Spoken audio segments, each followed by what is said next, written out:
Biggie Paw, Toriano, Pat, Ariano. Oh my god, it's so quick. You guys are like just waiting on it. That's awesome. They're already in. Yeah, they're already in. They're so fast.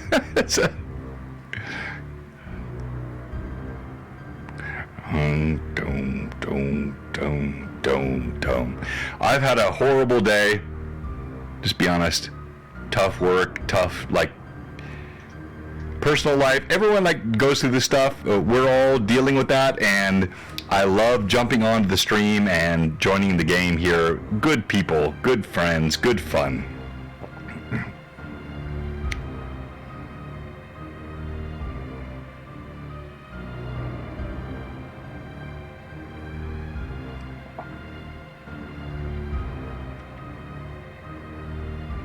I don't hear you, Evelyn. Are you? There you go. All right. Trying to give me a blanket. I was telling her I was good. No, Amanda, just my mic's not good. You don't hear me, Amanda? Testing. 1, 2, 3. It looks good on my. Yeah. Can you hear everybody? Yeah. Let me check out what's going on here with my. Is it just John that sounds muffled? Or is it all of us? Oh, is it that same issue that we've had a couple times for LMA? But only LMA? I didn't do it. It's just John. I will fix this. Should be good now. Looks good here. Better now? All of you? Answer me. I demand. Palette. Oh man. Still the same? No, still the same? What? Okay.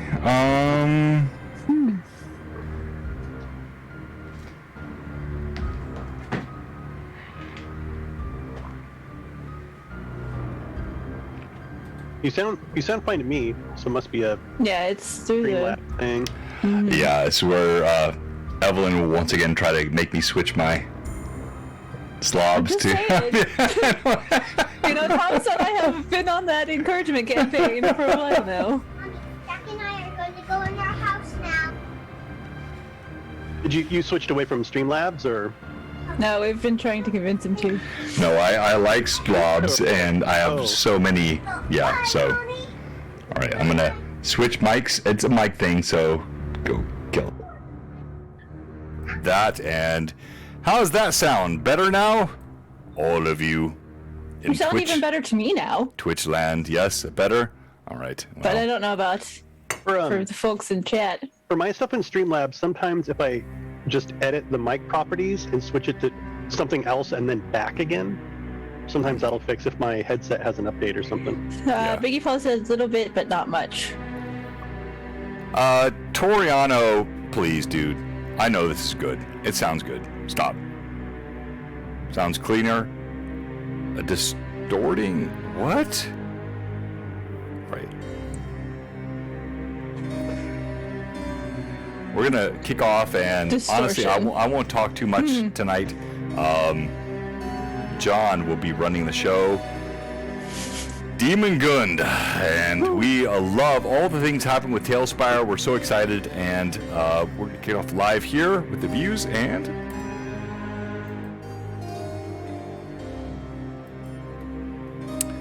All right. I am joined, as always, by the ever lovely and friendly Evelyn, and then I have John, who is known as Demongund, running all of his great stuff, and we're going to have a good time tonight just talking about the Death House for House of Strahd. John, I'm going to let you kick it off, please. Yeah, so as of today, Death House, the game-ready version, is now available at Tales Tavern. You can all go pick it up for yourselves. It's kind of a big deal. I released 2 versions. One version is the game-ready version, which you would use to actually run games. All the hide volumes and stuff are all set up. The other version is what I call the artistic build, and it's the full house all put together in its entirety. Don't use this to run a game. Don't do it. Even it's the difference between treating Tailspire like an actual virtual tabletop versus thinking that Tailspire should function like a video game. and you'll just have bad times if you try to use this version in your actual tabletop games. But yes, that's pretty exciting stuff. And additionally, like, I don't know, so I'm going to push hard for all my stuff. I'm going to promote the hell out of everything, John. You should. So, go ahead. Do so, go ahead. my friend. Okay. Yes. So, promote the heck out of it. Perfect. So, just so everyone is aware, I'm going to be releasing all of my Wizards of the Coast stuff for free at Tales Tavern in celebration of the Castle Ravenloft Kickstarter that I'm doing. The Kickstarter is going to go live on March 29th. And to show your support, if you could please sign up to, if I can find the thing to put the stuff. I think I can post a link. So if you follow the link, you're going to go to my backer kit page where you can sign up to be notified of any news and like when things go live and stuff. It's the absolute best way to get ready for this Kickstarter. Yeah, please do the thing. Also, do the thing. Yes. Astalri has finished our Kickstarter video, and I don't know if you want to show it. Go ahead, John. Can we do that? Yeah, go ahead. I hear like a roaring. Is it my music on here? It's probably mine.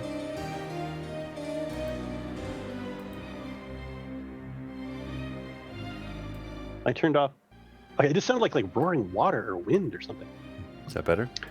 I think so. Okay, so I'm gonna go ahead and I gotta go find it, right? I can go to the backer kit page, I suppose. So here. So here's our backer kit page. Go here, sign up. And let's do this thing. Can you wait? You can't hear my sound, can you? I think you're gonna have to do it, John. Okay. For the audio of my desktop.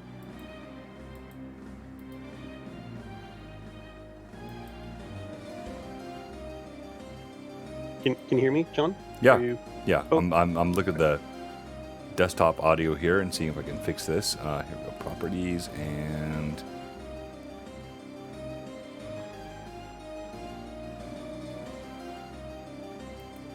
I mean, folks can watch the video for themselves too, but kind of fun if we watched it together.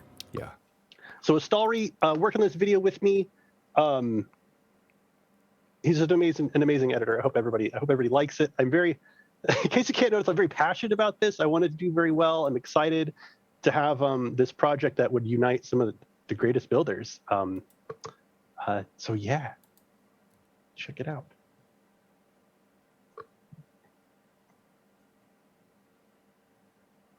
Hey, what's up, Paulo?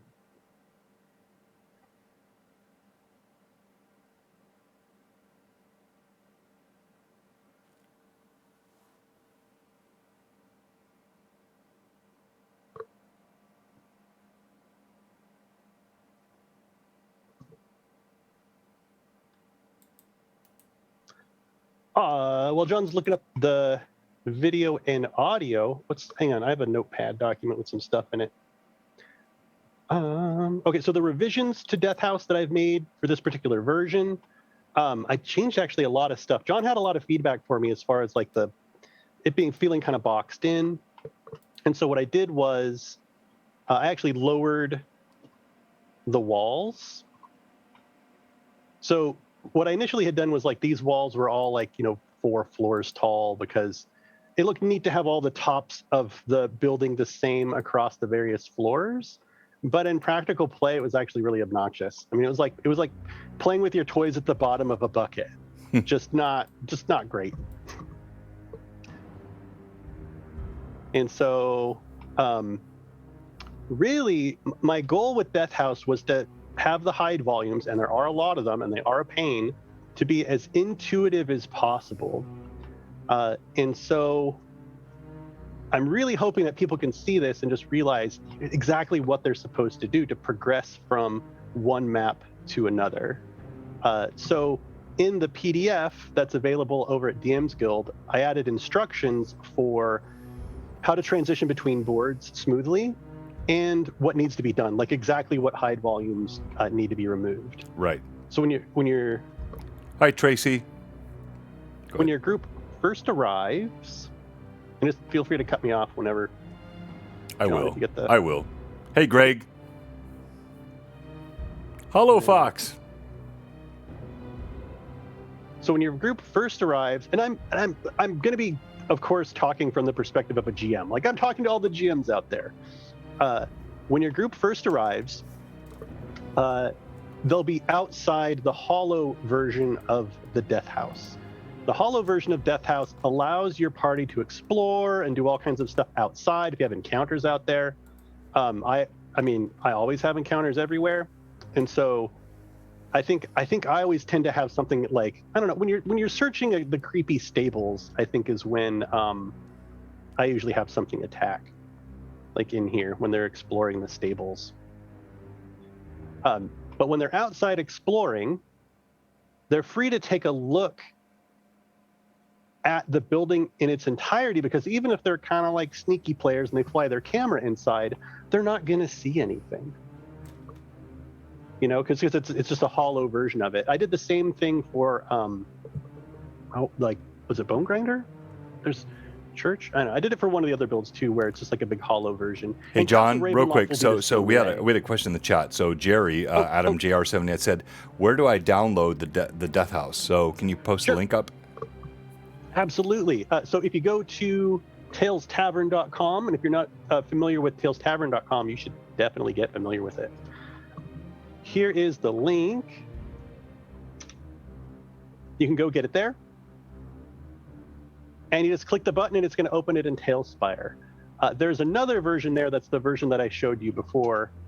Oops, Death's probably going to bring up a bunch of stuff. Death House. So there's Hey, Death Wiley. House Full and Death House Game Ready. The full version's the one where it's all put together and stuff. The Game Ready version is going to be the one that you see now. And I should say, along with it, I have a PDF that has alternate room descriptions in it, and it's free. You can go to DM's Guild. It has to be there because it's Wizards of the Coast content. You can just put $0 in here. And inside that PDF is going to be... I got to click through all my things here. Here we go. Death House version 3 compressed PDF. In that PDF, you are going to have a bunch of stuff about supporting us. Shout outs to DM's Guild, Tales Tavern, Estalry, some descriptions of what's changed. And in here, because when you're building something from a pre-existing module in Talespire, we don't have all the assets. You know, we don't have, I mean, we have brooms and stuff now, which is really nice. There was a long time where we didn't have brooms, where a lot of the interiors of the rooms changed because we just didn't have the assets in Talespire. And so we systematically went through every single room in Death House and rewrote it so that the descriptions in this PDF match the actual size of the rooms in Death House and all of the things inside. So you don't have your players looking at a room that has some stuff in it. And of course, when you're playing in Talespire, your players can be very, very literal. You know, oh, there's a chest in the corner. I open it, and it's like, oh, that's actually not there. You just did it to look. That's nice. happened to me all the time. Yes, exactly. All the time. And so all this stuff in Death House, the descriptions are correct. And as a GM, that can just save you so much time, because there's a certain amount of like trust that your players are going to have, where you teach each other like what it's okay to ask about and what it's not okay to ask about. When you're in person and you're playing with Theater of the Mind, you can describe a list of things to a player, right? You enter the library and you see there's a table with some books on it that are messed over. There's some papers on the floor underneath a windowsill. And then they're free to usually pick of the list that you give them of what to investigate. Right. With Talespire, there's going to be all kinds of stuff in a room that, as a DM, just importing it, you don't always know. Like, I mean, Estalry does some stuff. So there's a meme that I have about the Astolri papers. Astolri always scatters these papers on the floor everywhere. And so everybody walks into a room and they're like, I pick up these papers. It happened to me this last weekend. It literally happened to me this last weekend. Like, oh, are those books there? Are those papers there? Like, well, no, not really. There's like accoutrement. Yeah. So we really went out of our way in the PDFs to have that not be a thing, because it can pull you out. At some point, the players are like, oh, well, everything I'm seeing isn't actually there. And there's a attachment or a disassociation with the environment and the players, which can, it's just going to break your immersion. Right. And so that's something that we really, really focus on. Yeah. Oh, so where are we going from there? I feel like I'm like 3 levels deep in some random tangent. Yeah, you're doing great, John. Go ahead. So as they progress, you're going to be revealing your hide volumes. And they should be fairly easy to do. And are the group hide volumes still a plug-in, or are they now native to the tool? So group hide volumes are still a plug-in. They've made a bunch of changes to the back end, and unfortunately, every time HoloFox fixes the group labels and grouping plugins for hide volumes, they break. And for boards that I'm publishing like this, like boards that have a PDF, boards that are like official content, even the adventures and stuff that we're now publishing at my Patreon, we're doing it vanilla. I personally, when I play with my groups, have like plugins out the wazoo, but I always assume that anybody who's picking this up isn't using plugins. Like, for example, the weather plugin with Death House is awesome. Like, do the weather plugin outside and then have it rain. And with the weather plugin, it has little planes where the water will hit and actually make like a little water drop thing. Can you show us? And so, oh no, I'd have to quit out and install it. Right. I got some stuff set up, but not that one. All right. But you could do things like you can set a plane on the top of Death House and each of these little railings, and when you put the rain over the top of it, you'll actually see the drops hit all the little eaves of the house and stuff. It's super cool. But we are trying to cast as broad a net as we can, and so we just do it vanilla for our big publications. Sure. But in our private games, I mean, we've got the extra gore plugin, we've got all the neat stuff going on. I do have instructions in the PDF for transitioning between floors. So, not everyone, I shouldn't be that general. My initial vision for something like Tailspire was that I could build a solid building like this and then traverse the characters through it. And it's just not practical. And so what I'm focusing on now is trying to facilitate DMs to have the smoothest transitions between the different floors like out here. And so strategies for, your players choose to go up these stairs now. And really the best thing that a DM can plan for in Tailspire is to make that transition as easy as possible.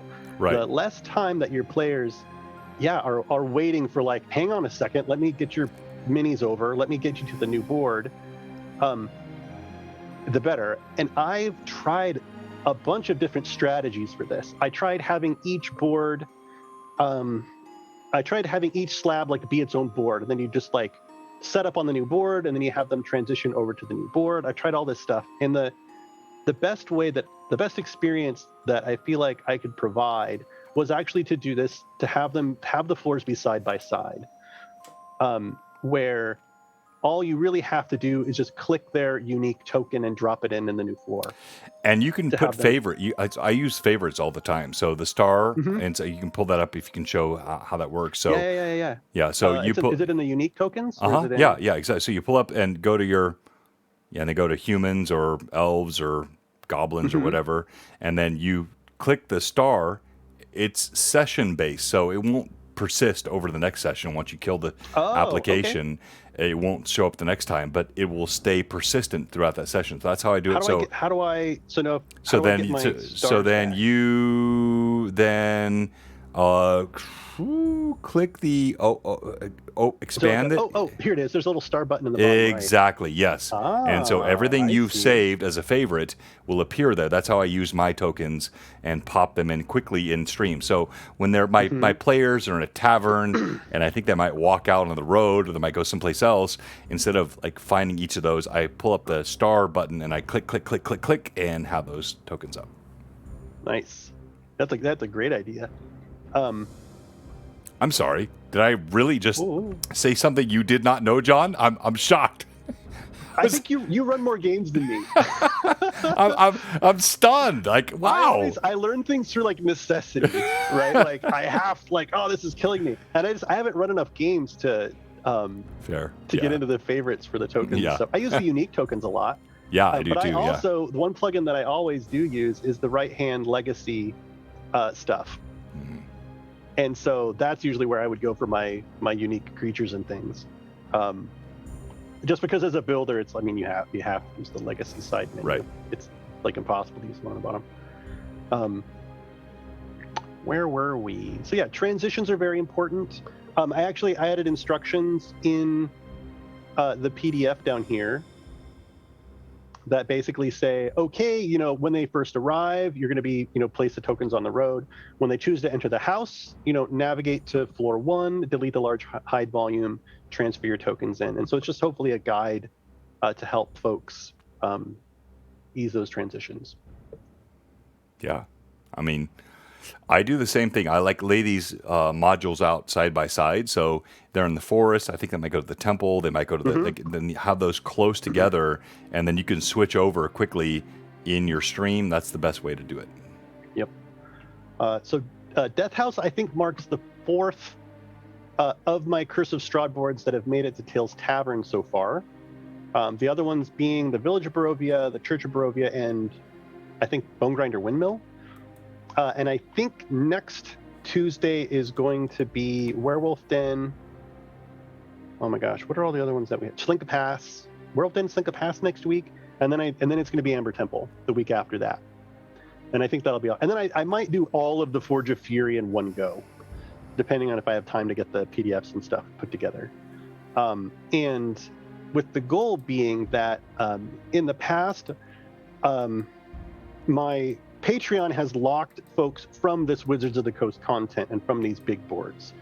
And it just doesn't really make sense for my Patreon to be basically the producer of those boards, because it takes so long. If someone's paying every month, I would like to provide monthly content, consistent monthly content, and I can't do that with these big boards. I mean, it'll take me 3 months, 4 months to finish a board. And that's why I'm trying to transition over to the Kickstarter model, where we can have a Kickstarter, fund something like Castle Ravenloft, and then it's not me building it 5 hours a week for 4 months. It's, I can actually pay a Stallry, pay Brother Hannon, Princess Popcorn, and all those folks to help me out, so that we can do a Kickstarter for these huge builds or these huge campaigns and have the material and content available in Talespire as quickly as we can, when it's hot. The Dragonlance stuff is coming out. I am super into that. I want to see, is it Zach Zeroth? Is that the name of it? With the huge well, where Gold Moon goes down. Oh, it's going to be awesome. But, I don't want to wait 6 months after it's out to be able to use it in Talespire. And so I'm hoping with the Castle Ravenloft Kickstarter, we can start a system where every 3 or 4 months we do a Kickstarter to fund the next big content push for stuff like that. Yeah, so in the spirit of that, all the prior stuff that I have that's in that same vein is going to be published for everybody's. Yeah, Zach Teroff would be, it's so cool. It's some of the best maps I've ever seen. I know. The isometric picture of Zach Teroff, it's got Gully Dwarves in it. I'm not a Gully Dwarf fan, but neither am I. Don't throw stones, man. I'm not a big Gully Dwarf fan. Or Kender's really. I'm just not. I'm they're 2 clicks too silly for me, right? Yeah. Well, and Kenders were borrowers in the original Dragonlance, and now they're something different in the 5e set, which I don't like. Yep. And even Margaret Weiss was not a fan of that. So, what changes did they make to the Kenders? Are they the same thing, just different name? No, they changed the essential structure of the Kender from a borrower to something which was much more sort of well. I should stop. I'm gonna get in trouble, so I'll stop get there. Triggered. Yeah, I'll get triggered. I'll stop there. Okay, so we can kind of walk through each of the floors of Death House. Huge spoilers here, folks. So I guess buckle up. But I really want to show you one of my favorite rooms in all of the Curse of Strahd builds that I've done. So here's the first floor of Death House. We've got our very famous Wolf. I think this is Wolf Hall, is what this is called. Unfortunately, a couple things. One, this was one of the first big builds that I ever did after the Forge of Fury. That's one. Two, I remained way too faithful to the original maps. Way too faithful. These are almost perfect to the original maps, which means they're not very much fun in Tailspire. I'm going to be super honest. These rooms are cramped. They're to the original. They look really nice. The plus side, though, is that there's not a lot of combat in Death House Vanilla. It's like a lot more investigation. It's more about what room is your character in than where are you standing in a room. All right, so John, you and I talked about this last week. So I could be completely wrong, and I'm fine with being wrong. But what was the advice I gave to you? Do you remember? Oh, make everything at least 2 or 3 times larger. Exactly, like Evelyn did with my tavern. Yep. Expand. Like if it's 10 feet, make it 20 feet. If it's 20 feet, make it 40 feet. Expand these out so it can have the better camera angles for D&D players. If everyone thinks that sucks and it's a bad idea, I'm fine. Well, I'll own it. That's my idea. Well, I think my thought was I'm trying to convince people. Well, I mean, I feel like every time I say something, I have to take 2 steps back. But Jerry Adam 79 said the same thing that Red Hulk says. DM's always right, so I'm right. Whatever you say, yeah. I'm right. So just know. I love Tailspire. I love Tailspire from the moment I started building in it, and my real goal was to try to get people who play in the 2D VTTs to use Tailspire.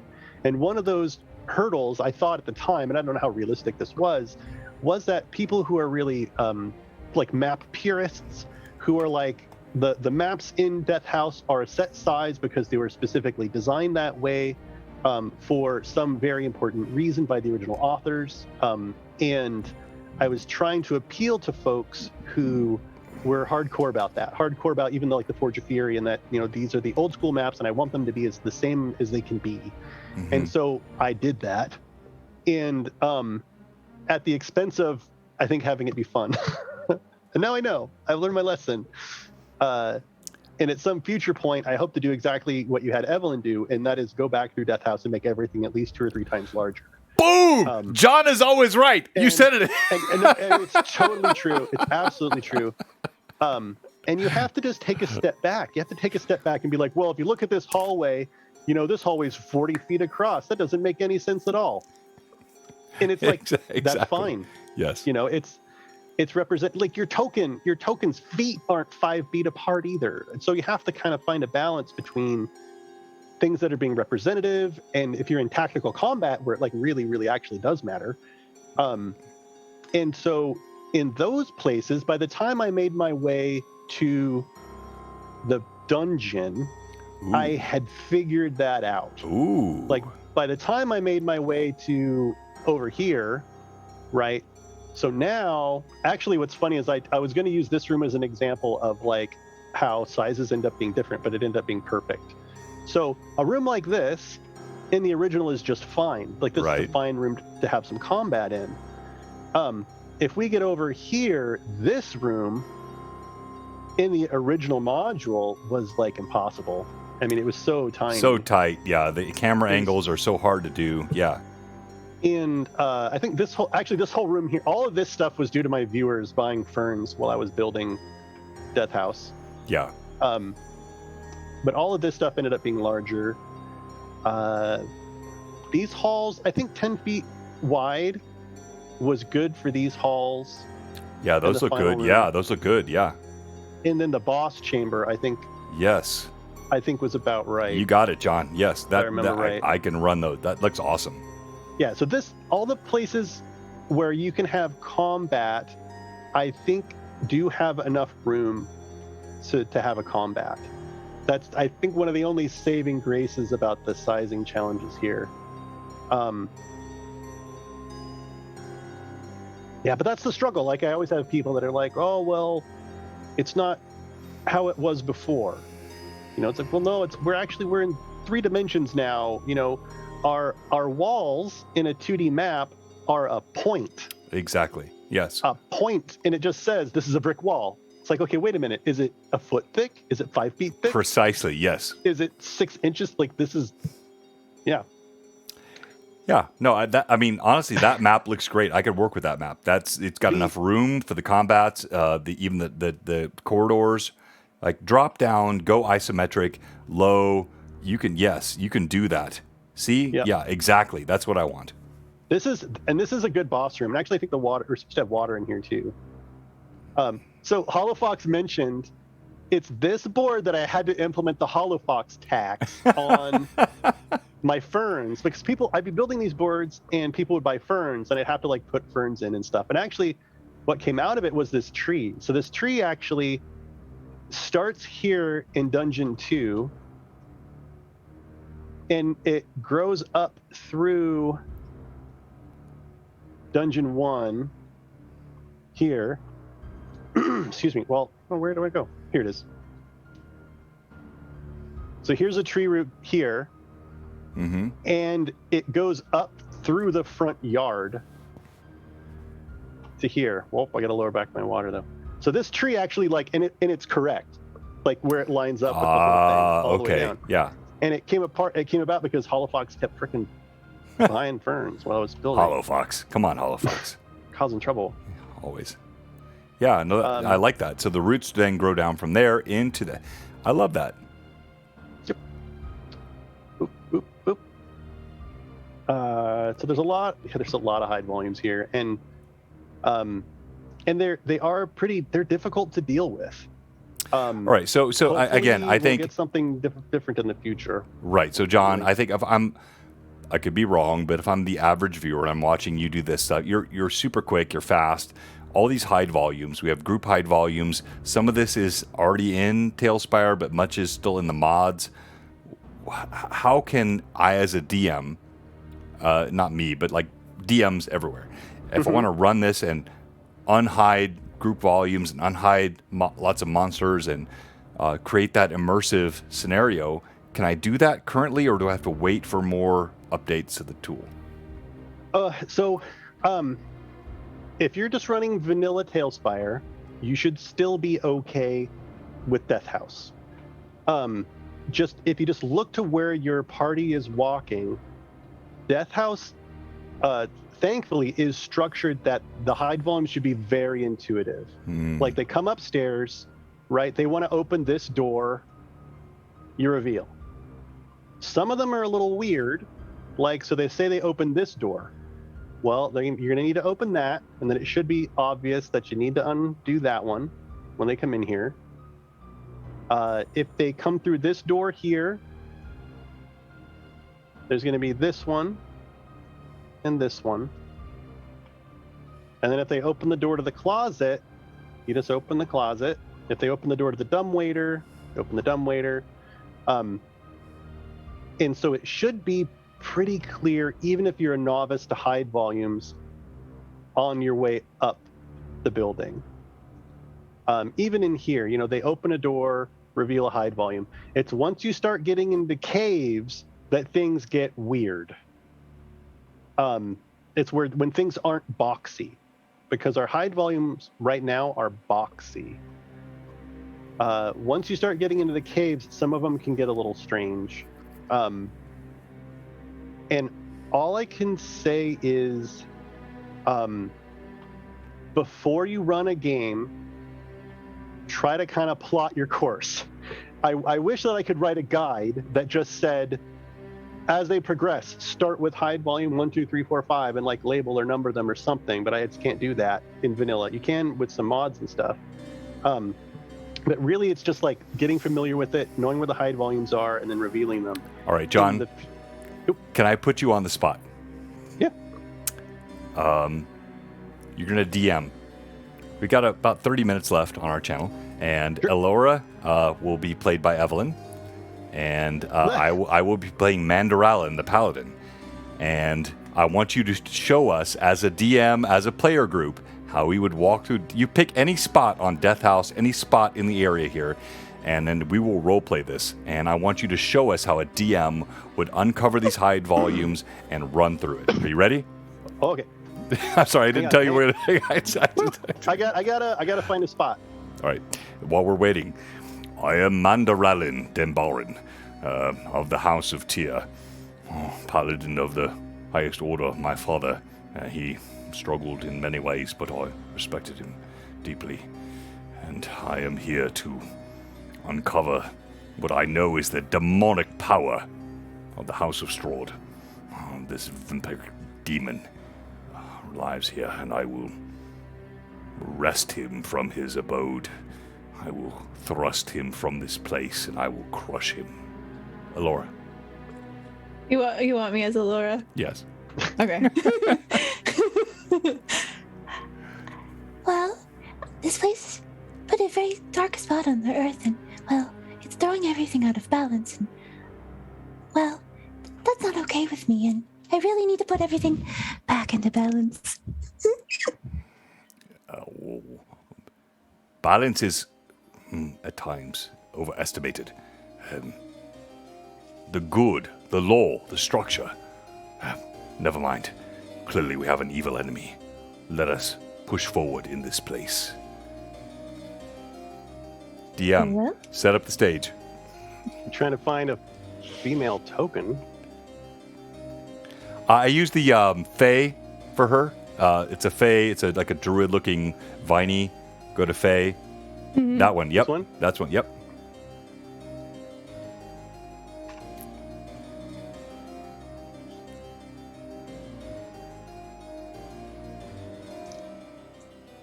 It's gonna be dark.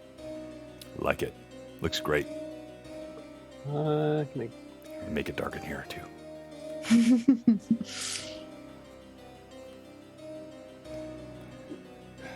Find the right sound. I sense there is. I'll kill my music, so yours is up.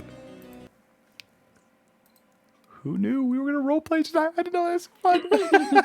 Oh, actually, you can't hear my music anyway. It doesn't matter. Okay. All right, so I'll kick mine off again. All right, so. Are you ready? I have to have my correct background if I'm going to do this. Exactly. Secret stair. There we go. Mandaralin looks around, pulls out his greatsword. I feel the evil in this place. Elora, never mind your balance. You must sense it too. Yes, there is a very dark stain here. Okay. A week passed. The two of you fell asleep at the side of a campfire. This campfire lit and fed by a group of gypsies with fair clothing, vibrant colors, yet rugged, run-down vagabonds and dreary horses. You shared a meal with them. It was a good meal, although somber. And just before sleeping, the matriarch of the tribe came to you, and she placed 8 cards in front of you, lit by the firelight. With each card placed, you felt yourself getting more and more tired. Your eyes drooped. Witchery. Your weapons fell from your hands and you fell asleep. Upon waking, you were in a different world, a different land. But there was something strange about the environment. It was cloudy and misty. There was an urgency that you felt in your breath that you couldn't explain. You both feel as if you're in a dream, but you found yourselves before a home, before a giant Gothic manor house. Heading inside, you heard the voices of spirits, things long past. They all fed into the same otherworldly dream. Your feet brought you up the stairs, up the stairs, up the stairs. The wood echoing, the halls silent, dusty accoutrement, still almost glowing with the essence of those who once lived here, and you find yourself in the attic before a doorway. You know what you seek is through the door. You know not what it is, but you know that here you may find answers. I feel there's something deeply amiss here, Alora. I will detect evil. Detect Very evil. well.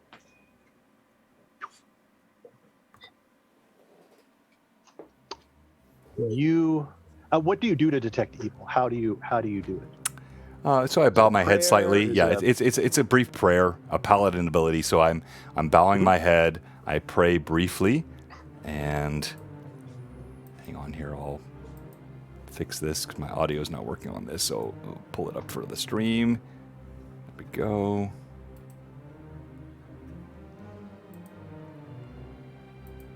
All right, and as I pray, I utter words to Tyr.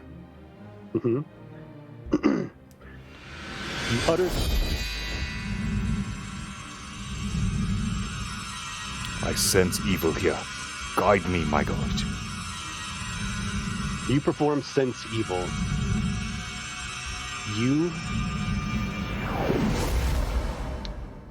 When it comes to you, it comes as a scent. For evil permeates this whole place. The dust, the wood, the walls, the stone, all of it trembling with evil. And it's not sharper or softer in any one place, but it's the whole of it that is overwhelming.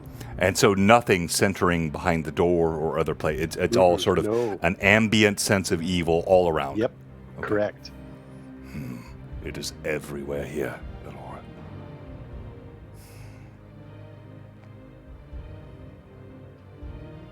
What think you, lass?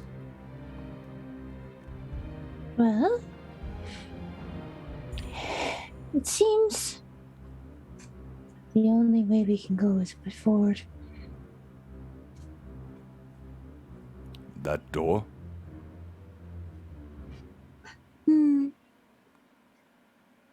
And Elora would walk towards it and kind of look at it, taken aback by the sheer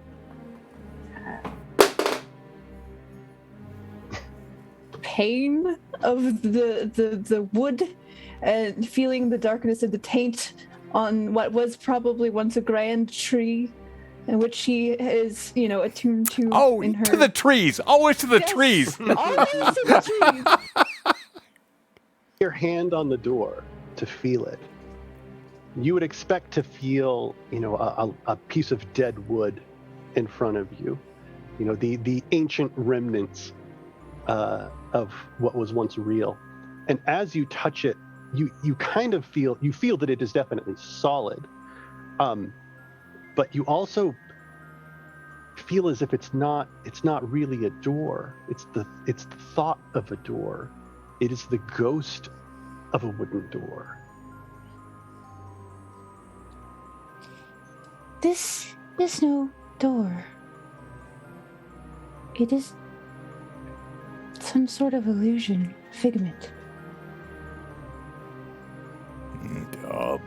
As in, there is no door here at all. It's not real. It's ethereal. Well, can you open it? And she will try to open it. Okay. You pull on the door. Can I get a strength check, please? I don't have my tablet on What's me. that, unprepared players? didn't mean to surprise you with rolls. Exactly. Buggy, can you hand me my character sheet? I'm teasing. It's okay. No, it's fine. It's fine. He didn't know we were going to role play. I didn't know. Hold on, I He got did it. not tell me I was going to be running. I know. Okay, so you do manage to push the door open, and there's a great weight behind it. Your tablet. Thank you. Inside, as you open the door, you see two figures sitting cross-legged on the floor facing one another. One is a young boy wearing a dark cloak kind of pulled about and tightly. He appears to be shivering. His skin is stretched thin and gaunt. Across from him is a little girl, a little bit taller than him, gangly even. You can see her hands where she appears to be holding something out to him. And she is wearing a black dress with a black shawl on top, also cross-legged on the floor. And you hear her say to him, "No, Thorn, it's okay. Please take it." And he says, "No, sister, it is the last. I cannot take it." You see that each of them have metal shackles around their feet. Your eyes follow the chain to the nearby wall where they're cemented in. They don't appear to notice you. As Mandaralin looks over Elora's shoulder and sees this, he grows quiet. His sword drops a bit. He places a hand on her shoulder. What manner of chicanery is this? It seems we are beyond our means, or beyond mine at least. It's very curious. Do not understand.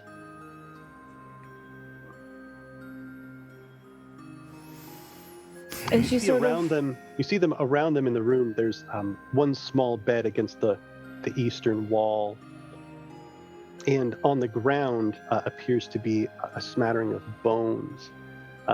From here, you can tell that the femurs of both femurs have been kind of broken apart and are scattered on the floor. Noting this, Mandaralin has his hand on Elora's shoulder. He will gently push aside and stride into the room. You spirits, what manner of demonic or spiritual realm are you? This is... what? Your broken bones. Your tired, decrepit nature. What is this? They, as you enter, they both kind of they turn to you, kind of in surprise. Off to your left, you can see a dollhouse that's very large. It almost reaches the ceiling. That appears to be an exact replica of the building that you are currently in. The two figures, they see you, and the small girl sets whatever it was that was in her hand, you're too far away to tell, sets it on the floor, and sits up on her knees and turns towards you and says, "Oh, bring you word of our parents. Are you here to help us?" Do I see the bones on the floor? You do. And do they look as though they might be similarly sized to the spirits I see before me? No. I'll walk toward the dollhouse, not speaking, and let Elora address these two as I walk and sort of inspect the dollhouse. Okay. Laura, we'll do you first. What? she will step further into the room and look at the children and say, We do not know of your parents. We are not... At least I speak for myself when I say I'm not quite sure how I found myself here in the first place. Oh, you don't know where our parents are. Could you could you go find them for us? We're so very hungry. Where did you see your parents last? They put us in here and closed the door to. They told us that there was something in the basement they were trying to protect us from. You're hungry. Yeah, oh, yes. Mandarellen turns around. As he looks at the dollhouse, he throws some rations, dried meat, and dried fruit to the floor in front of them. Okay. They scramble towards the rations, and they both bend over very quickly, and they fall to their knees, and they start grabbing at the rations, and you see that their fingers are just passing through it. And they both think, no, we're so hungry, no. Have you had any sustenance? They both start weeping. No. Since your parents left, you've had none. No sustenance at all. No. We've had nothing. We can eat nothing. You must find them for us. They will know what to do. Will you? We can show you the way. We cannot go ourselves, but we can show you the way. You show us the way, and we will follow. I am. She gets to her feet, and she says, "Come, Thorn, come." And he seems reluctant, like he sees you with your sword out, and he seems very kind of, and she holds her hand out, and he takes her hand, and the two children, they walk out of the room, and they begin to travel through the house over here. And before you move on, I saw nothing in the dollhouse that drew my attention, nothing that looked of interest. You notice that it is an exact replica of this house. All right. And as I look at that, do I see them in the room, which would be the replica of this house? No, you don't. And do I see Alora and I in the house? Mm-mm. Okay. Nope.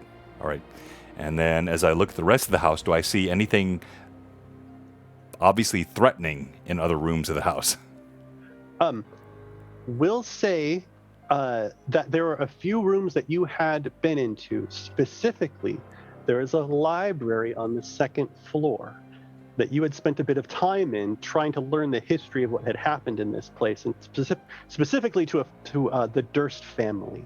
You found tapestries and journals and logs and things.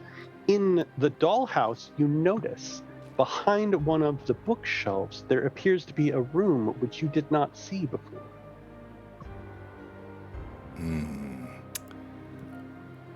And do I see how to open this room? You do. Then I will. It appears that down in the library near that wall, it's the traditional pull a book to cause a bookshelf to slide into the side.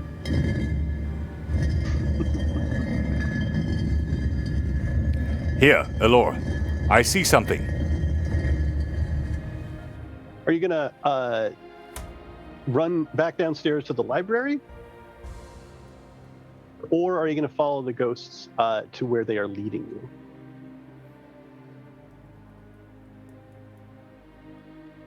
Does that make sense? I would follow. Follow the ghosts?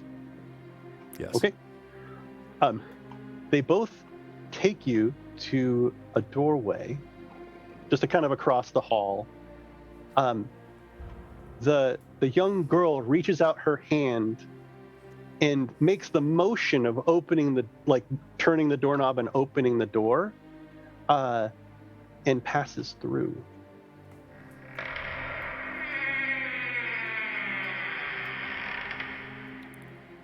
I think I lost her.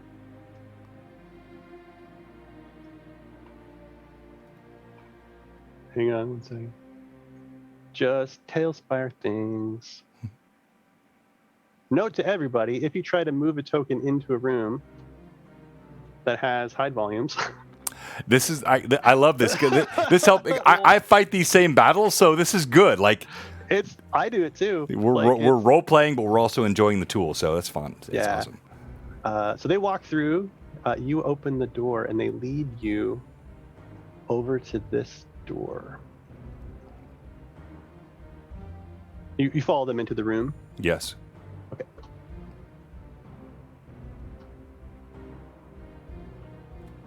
They lead you to a doorway here, and they get about that close before the young boy reaches out and grabs her dress and like pulls her back, the little girl, and won't let her go closer. And he just says, no, don't go, don't leave me.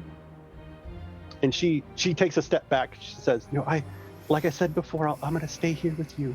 I won't go. It's through there. Our parents are through there. Why are they behind that door, lass? Have they been captured there, or what is the nature of their imprisonment? We don't know. They came and closed our doors. And they didn't tell us. They just said that they were trying to protect us from what was down below. So I'll look around the room, and as I do so, Mandaralin will look toward Alora. Alora, what think you? Is there something here we should see? Am I missing anything? Alora will actually move a little closer to the door and just listen. See if she can hear anything further on. Mm-hmm. You hear whirling wind, like a wind tunnel. You look around the room. What's your character's name? Mandaralin. Mandaralin. Yes, Mandaralin. Mandaralin, you look around the room. This appears to be a storage room. You see old chairs and desks covered with cloth all around the room. There's a fireplace and there's a window where you can see the yard outside. I'll look out the window. What do I see in the yard? You look out the front yard.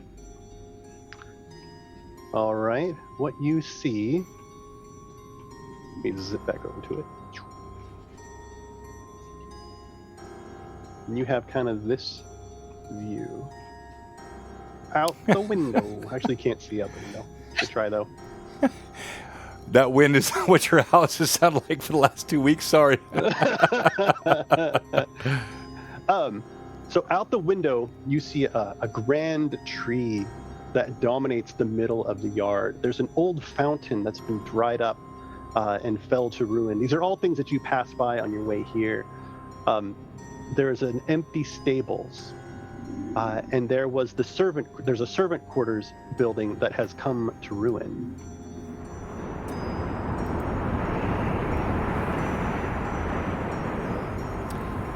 The stables are completely empty, nothing in them. You recall back to when you traveled through them earlier.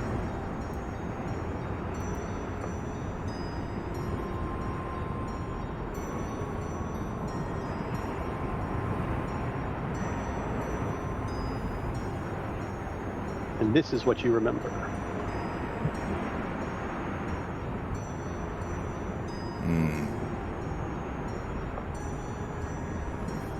Alora, what think you? Shall we push through this door? The children think their mother resides behind it. I am unsure. This place is replete with evil all around. There is a strange sound behind this door. It sounds like a great gusting wind, which is very unusual for inside a house. Then shall we open it? I will follow you, Laura. I fear for the fate of these parents. There is anything beyond here that it seems very strange.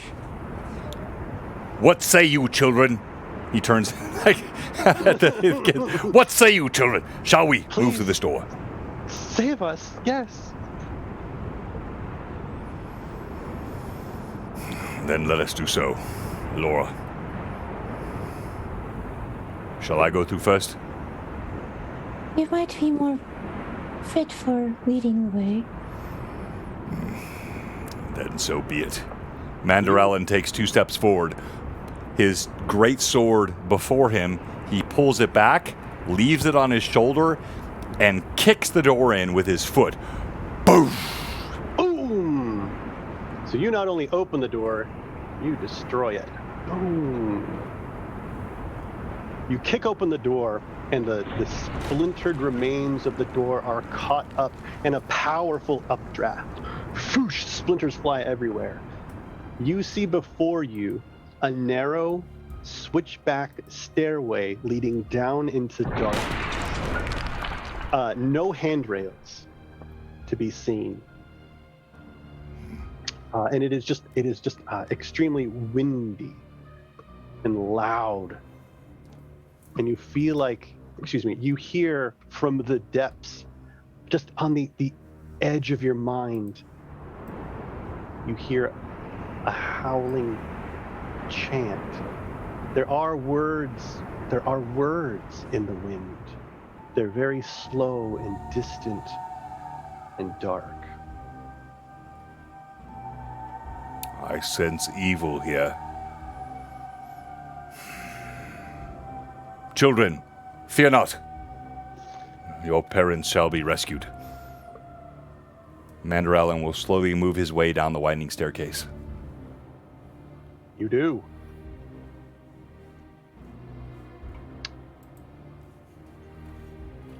The wooden planks strain under your footsteps. Whether they strain from the weight of your equipment and of your bodies, or strain under the weight of the purity and strength of your soul, you can't determine. Clearly the latter. You make your way down, steadying yourselves as you walk, fighting the winds.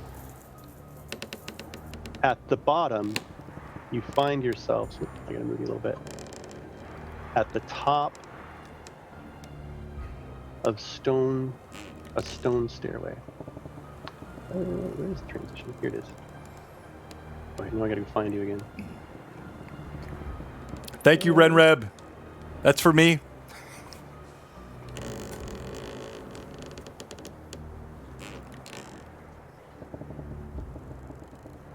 As you reach the bottom, you hear voices from up above. Do not despair. Do not despair. Do not lose hope. Lose hope? What manner of chicanery is this? Hope is never lost in the sight of Tyr. Okay. Not that wasn't a response to you. It was appropriate to me. It was fine. All right. You find yourselves at the bottom of a stairway. Thank you, Rory. And you transition Thomas. underground. You descend 5 or 6 floors before the walls turn to earth and the ground is just hard packed, dry dust. And you see before you what appears to be some sort of underground tunnels. The wind continues to howl, and the same sense of evil continues on the wind. Mandaralin, you sense you feel yourself being drawn southward. I feel there is Just a tug. He holds out his great sword before him and moves toward the south. Casts a glance over his shoulder toward Alora.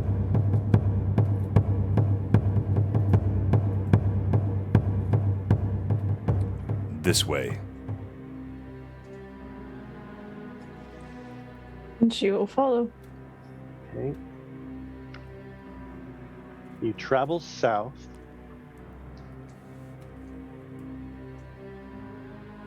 And as you arrive here,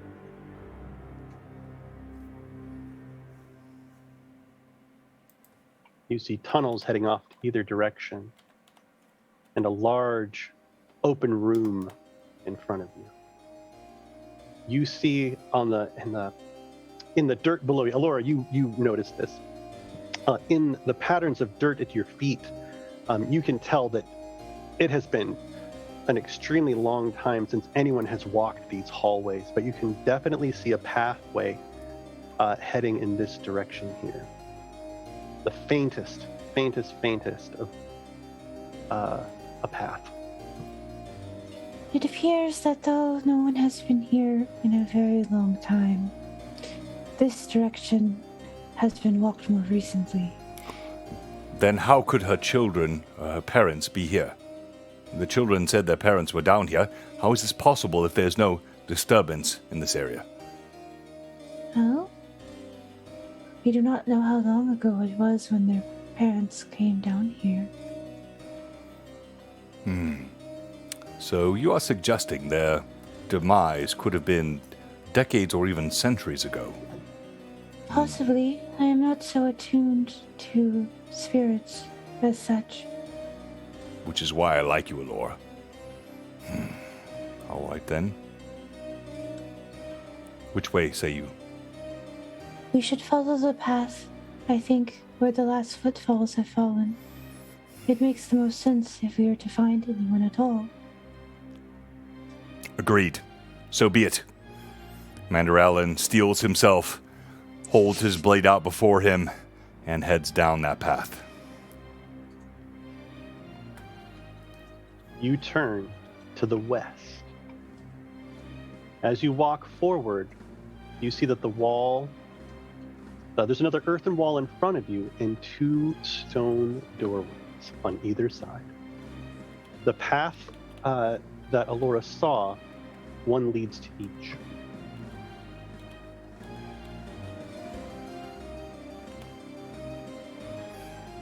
Any instinct, Alora? I am not quite sure.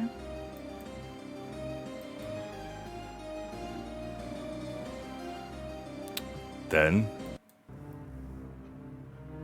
it is always my belief the right is right.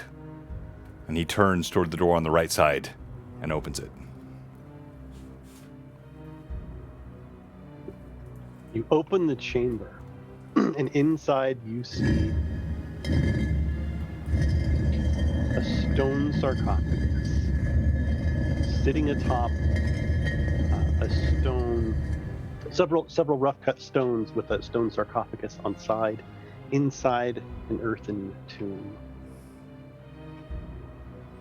Any inscriptions or obvious writing? On the sarcophagus, yes, Yes. not on the door. On the sarcophagus, what is the inscription? Do you enter the room? Yes, I do. It says Gustav Durst in common.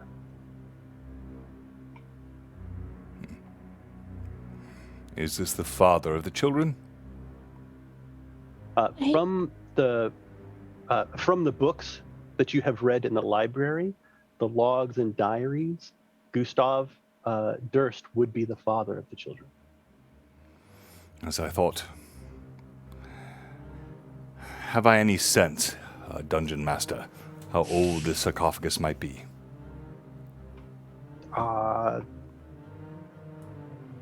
Do you have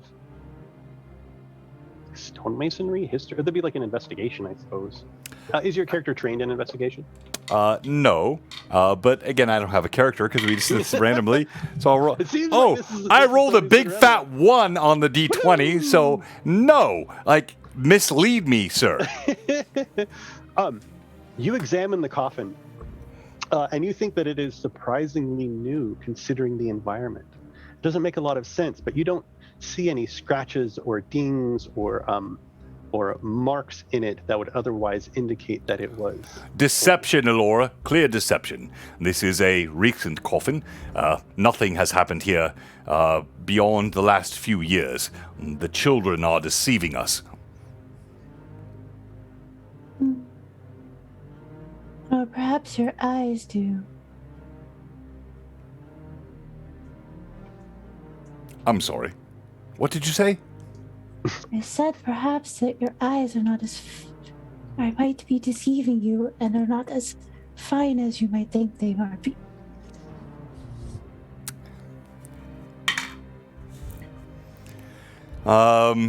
He kind of gently lays the sword to his side and looks at you.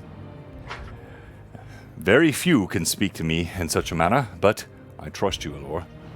Then what shall we do? Well, it seems that this is a dead end. So perhaps we should take the other path. Indeed, dead.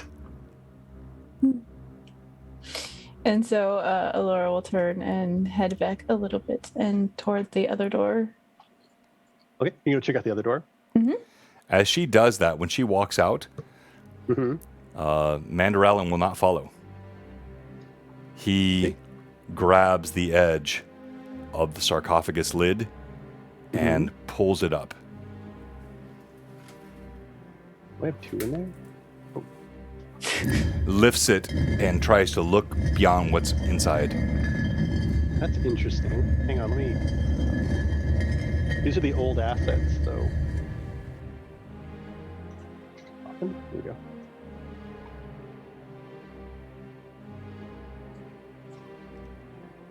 That's better. You lift the lid, and inside you see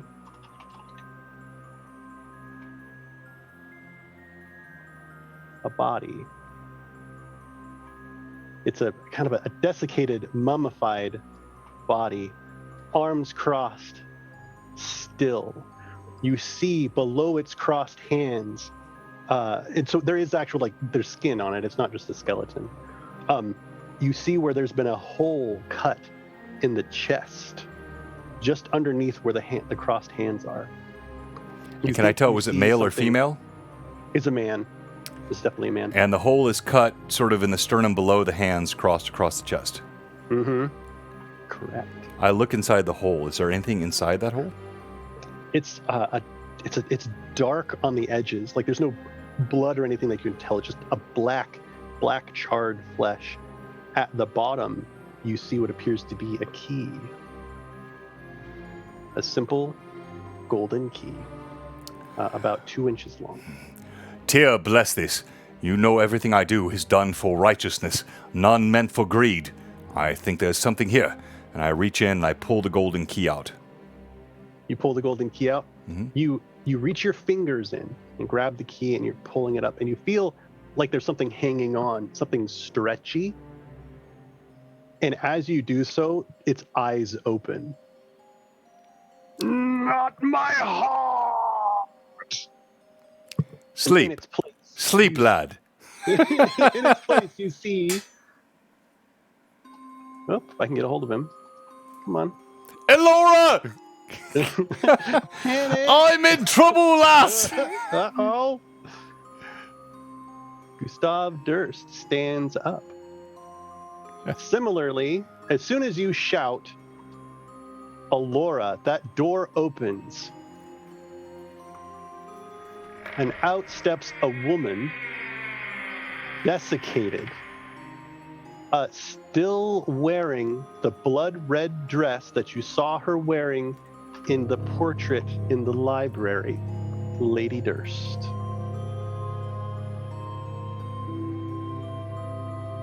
There you go. It seems I have company as well. Do we have time? How much more time do we have? We're gonna cut it off here pretty quick, but let's just finish. This is fun, so let's just finish this up. All right. So, Sure. are you my mummy, Mikey B? Are you my? I love that. Mandaral hold his sword out toward the risen mummy. Mm-hmm. Stand back, fiend. I am here to do nothing but rescue your children, fool. Rescue our children. Rescue us. And you let go of the key and put it back in him? Did you let No, go, or did you- no, I kept you hold of kept the key. Yeah. He continues to kind of like reach out to you. He doesn't appear to be he does not appear to be a fearsome foe. Like, you've seen fearsome foes in your time. And he continues to reach out to you. Not my heart. Not my heart. And Lady Durst approaches you, Alora, and she's shambling. She doesn't appear to be looking at you. She appears to be looking past you. And you hear her very, very gently saying, "My love, my love." Around her neck, you see a golden locket with a gold keyhole in it.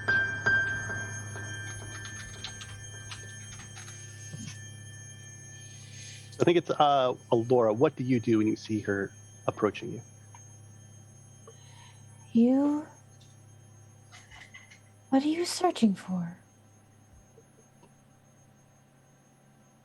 My love, my love. And she appears to be kind of like trying to make her way around you. First, my children, now my love.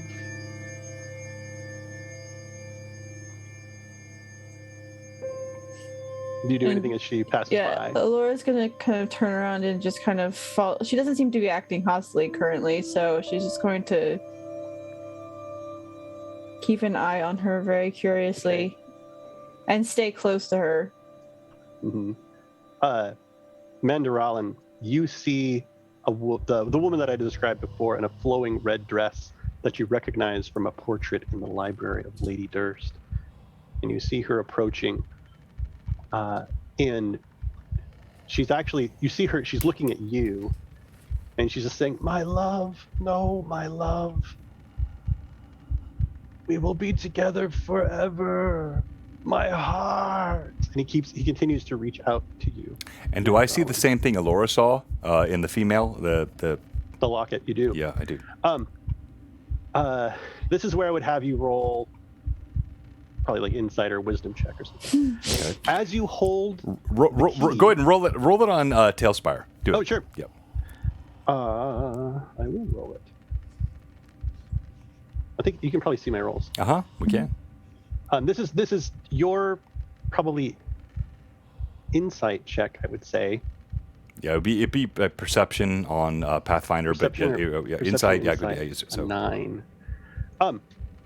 So my Mandaralan's bonus would be like a plus 12.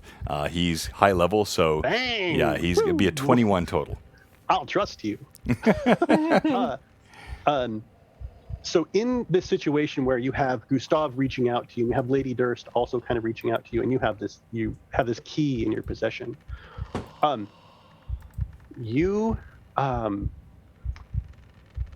In holding the key, you definitely you feel yourself you feel a certain amount of vigor coursing through you as you hold this key. You like a hidden power is emanating from it to you. And I see in the lady the place for the key to go, correct? Right.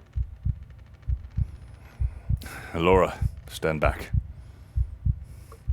I will. My friend, I put my hand toward he whose body I have just pulled out of the sarcophagus and say, "Step aside, your heart will remain with you." I rip the key out and I plunge it into the chest of the woman. Okay, you rip the key out, and you turn to plunge it into her, and now you need a charisma saving throw. Good thing you're a paladin. Yeah. You don't want to know Mandarellin's charisma. So on 5e, how do you do charisma? So with 3.5 to roll under it's charisma. whatever your modifier is. Okay, Yeah. all right. So add my modifier. So total is It's just like any other 16. thing. No, it's 16? not. Yeah, it's different in other editions. But yeah, 16 Okay. would be this. You take this key, and you turn to plunge it into the lock, and you can't bring yourself to do it. In fact, you get a sense that should you do this, that sense of vigor and power that in these brief moments you have experienced, you don't want to let it go. You like it.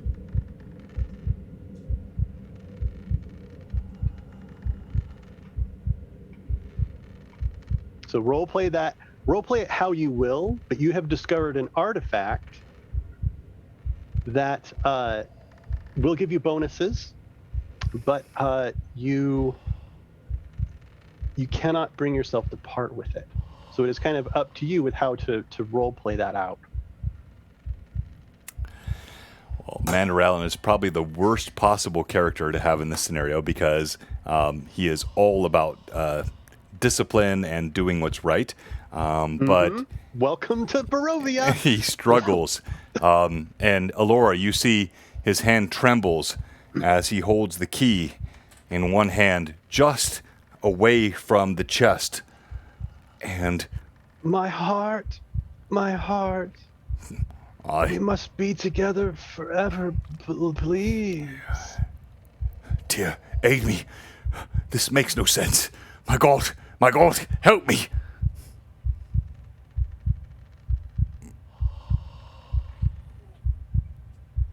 What do you do, Alora? I mean, I'm assuming he's calling out. Yeah. Help. Give it back. No, I'm not going to give it back. Or what? Give it back. Or seeing this, taking it in. Does she get a sense that something strange is going on with Mandarellin? That seems to be, like, can she deduce that it seems to be coming from... Your knowledge of his personality and like the obvious kind of situation that's happening here, him not completing what they are obviously asking him to do, like literally begging him to do, is very strange. Okay. It's very uncharacteristic of him. Yeah, you see he's trembling, his brow bursting with sweat. He's clearly uncomfortable. Okay, so in that case, question for the DM: is there any plant life nearby? Heimdall and I are on with the giant tirade about this. I put plant life where there shouldn't be in modules, and he's hardcore about if it's underground and there's no sunlight, then there would be no plant. I agree with Heimdall, by the way. So I would say in this particular room, you don't see any because there's not any. Fair enough. Where you are, but in other places there is plant life, just not in here. In the original hallway, there are some ferns and stuff, but. All right, so in that case, yeah, mushrooms, fungus could be here, but yes, fungi. Mm-hmm. All right, in that case, she's going to look at Mandarellin and say, "Why do you not release the key?" I don't understand. It's, I wish to, with all my might. So, Gustav approaches you even further and places his hands on your chest and falls to his knees. And he says, "My heart, it's gone." And he collapses on the ground. Lady Durst shuffles up next to him and puts her hands on his desiccated body. And she says, "No, my love. And she also becomes still. Inside you, with the key, you feel stronger. But in a moment, you see the entire life story of the love of the Durst family. You see Gustav and Lady Durst get married. You see them have their children. You see the tragedy and the despair that they felt when they became trapped in this dungeon and their children starved to death in the attic. You are consumed by it, but you feel stronger inside for having it in you. You now contain the tragedy of the Durst parents in you. And they are now still. In the distance, you hear the chanting on the wind grow louder.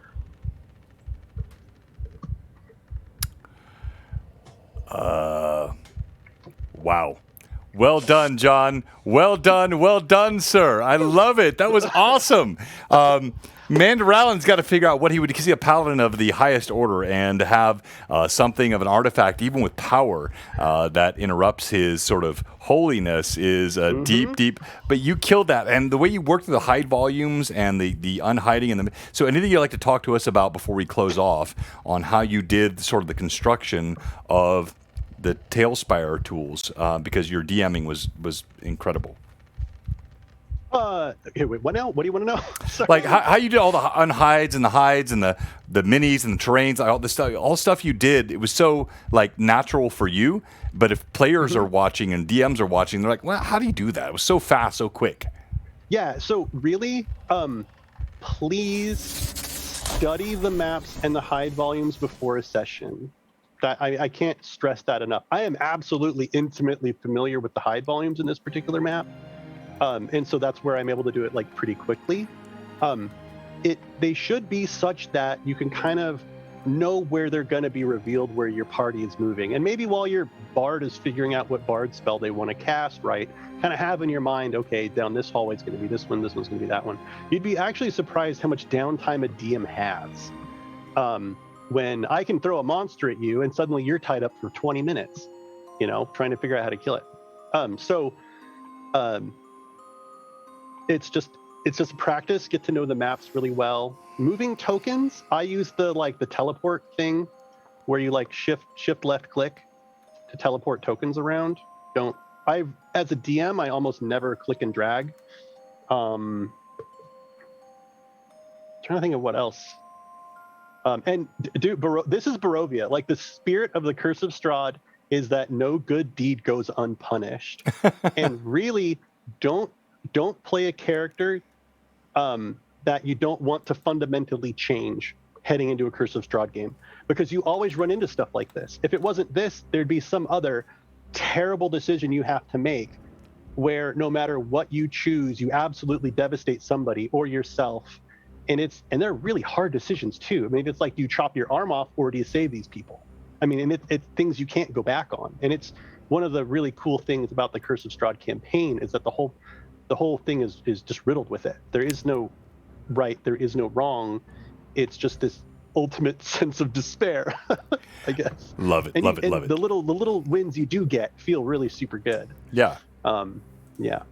Nicely done. All right, so John, talk to us about your upcoming. You got a Kickstarter coming and some other cool stuff. So tell the team, because Demongund is a great member of our community. He's doing so much great work. Him and Estalri are doing yeoman's work in expanding the Tailspire tool. And so you've got this Kickstarter coming up very soon. Tell everyone about it. Yeah. Did you get the are you able to show the video? Let me see here. You sent that to me on Discord? I think so. I put it in the chat too. Okay, so everybody, there's the link. Please go sign up to be notified when the Castle Ravenloft Tailspire Edition Kickstarter starts up. It's going to be March 29th. The more folks that sign up in advance, the more confidence I have that it's going to be successful, really. And the goal there is that, and this might be a little too meta for some folks, but to really get successful on Kickstarter, you need to get picked up by the Kickstarter algorithm. And then if you get picked up by their algorithm, then it's going to mass market. It's going to be insane. Mm-hmm. In order for that to happen, you need to fund super fast. So if folks are able to fund on the first 48 hours or something, that's when it's really big, even if it's like $1 or something. So just to throw that out there, if you're wanting to make the biggest impact. No, I don't see the video, John. Where is it? Where'd you send it? I will put it. I can put it in the Twitch. Oh, I think I put it in the Twitch chat or something silly. Here. Oh, okay, there it is. I got it. Wait, Thank nope. you. Sorry, that's Death House. All right. Dang it. Stop tricking me, my friend. I'm sorry. Hey, everyone, thanks for following us tonight. A great show tonight. I appreciate all the viewers. The chat was awesome. Tracy, Thomas, Keith, Toriano, Pat, all of you I see recently in the chat. Thanks so much for all that support. We're going to raid Jay here in just a moment, Okay. but I'm there glad you is like it, Toriano. I sent the link to you in Discord, John, and I'll send the link to folks in the stream as well. But really, go to the backer kit page. That's where I'm going to be posting all the updates. All of the stuff that I'm releasing right now is in the spirit of that, in the hopes that we can continue to produce more things. Because when the Kickstarter finishes, it's going to be Castle Ravenloft for everyone. The reward tiers, if you pay more, your rewards are going to be the adventure PDFs, the 5e adventure PDFs that we're publishing from our Patreon. And they're fully, we have a really cool guy on Fiverr who does our incarnate maps. You can use them in 2D or 3D VTTs. And they're all Tailspire centered because that's my shtick. And because there's not enough Tailspire content. That's like the big competitor, is that the 2D VTTs have a huge library of content, and I want people to feel the same way about Tailspire, where they're not, I want to play in Tailspire, but then I have to build everything myself. And not just build everything, but I have to build everything and write everything, and then, the modules to line up with the maps and stuff. So that's what I'm trying to do. No, and well, you should, because I'm honestly, Tailspire is going to rock the world, and I love the new content that's being created. I want to see this done for Dark Sun, for Dragonlance, for all Dark the Sun new. will be so much fun. I know. So we'll talk about that, John. It's going to be deserts. I know. Yes. Have you seen Brother Hannon's? Brother Hannon has built a bunch of the Dune Titan and the giant bug thing that would be perfect for the Dark Sun. I don't remember what they're called. Where like the Thrycreen or. No, it's like the big burrowing things they use to travel across the desert. Yes. He already has those. Oh man, Dark Sun would be. You know what? It doesn't matter. Dark Sun, I'm going to get excited about in Tailspire. Dragonlance, I'm going to get excited about in Tailspire. Ram the Frostmaiden, that's just not my jam. I don't know why, but lots of these other big campaigns, I'm just excited about all of them. All right, here we go. We're going to play your video. This is it, right? Yes. Hello, I'm John Fuller, aka Demongund, and we here at Virtual Tabletop Journey have spent the last year and a half faithfully recreating the land of Barovia in Tailspire. We provide premium quality maps that remain true to the spirit of the original authors, while also making Look at that hair, changes to dude. facilitate play and fun I gotta in rock 3D space. Now, the time has come for Castle Ravenloft, one of, if not the most iconic of locations in all of fantasy gaming. It looms over Barovia from a precipice among the Balanok Mountains and is home to the legendary vampire Strahd von Zarovich. This map deserves special treatment. We've had so much fun making these maps in our spare time, and now we want to get them to you faster and at even higher quality. Creating Castle Ravenloft is the next step in bringing the entire realm to life in full 3D glory. What? We have already published professional quality maps for, are you ready? The Village of Barovia, I love it. Church of Barovia, Love it. The story makes him look so good. I know he does. He's so good. Baba Lysaga's Walking Hut, Let's go, Leonard The Werewolf Lakofka. Den. We miss you, brother. Solenka Pass, Death House, and the Amber Temple. In celebration of this Kickstarter, all will be released for direct import at TalesTavern.com, including PDFs containing alternate room descriptions based on the Tailspire assets. Funds from this project will go to pay map builders for their efforts and allow them to prioritize this project. Your pledge will elevate the Castle Ravenloft build from a gamer dad hobby to a professional Gamer Dad! collaboration What's that? with the John, greatest stop it! builders in the Tailspire community. I feel With your offended. pledge, I'm hurt. we can make it happen. Attacked. I had another take where I didn't do the look around thing, but the other take wasn't as good. Bravo, the bravo, point bravo. Well being, done, sir. Well thank done. you. I hope that it inspires people to be like, look, pitch a couple bucks in to pay people like a Stollery to make this stuff, and just by Yes. being paid, even however much they're getting paid, they can prioritize it. And I only have maybe 5 or 10 hours a week, and I mean, Amber Temple took me 4 months. And something like this, I mean, you pay a Stollery, Brother Hannon, I pitch in 2, then suddenly we can get an entire campaign done in 4 months versus, a single map. And then, on to the next one. So I'm excited, and hopefully people will hear a lot of it from me about it until it happens. I'm going to be really annoying. I've told people, I'm cashing in on my goodwill. I've been super nice for a couple of years and I haven't been pushy, and I'm going to be super pushy, and I hope that you still love me when I'm done, because I feel so strongly about this. I love it. I love it. Well done, sir. Great time. And I put you on the spot with DMing tonight, which we had no idea you were going to do, and you did a fantastic job. Fun stuff. Support Demongund. We'll put more about his Kickstarter in our Discord channel here over the coming weeks. And thank you, all of you, for joining us tonight. We're going to raid Jay. Evelyn, great job. Alora, on the spot. Well done. Any final comments? Of course not. Never. There never are. John, great job. Appreciate you jumping on with us. And we're going to hopefully get you on for more role play here in the coming weeks. So Sure. Thank you so much for this opportunity. I really appreciate it. No, we appreciate you, my friend. And we're rating Jay now. And here we go. 1, 2, 3, 4. Rating now. Dun, dun, dun, dun.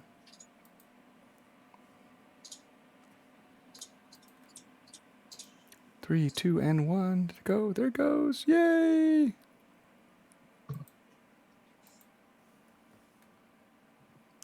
Raid hit, right? Mm-hmm. There it goes. Yep. All right.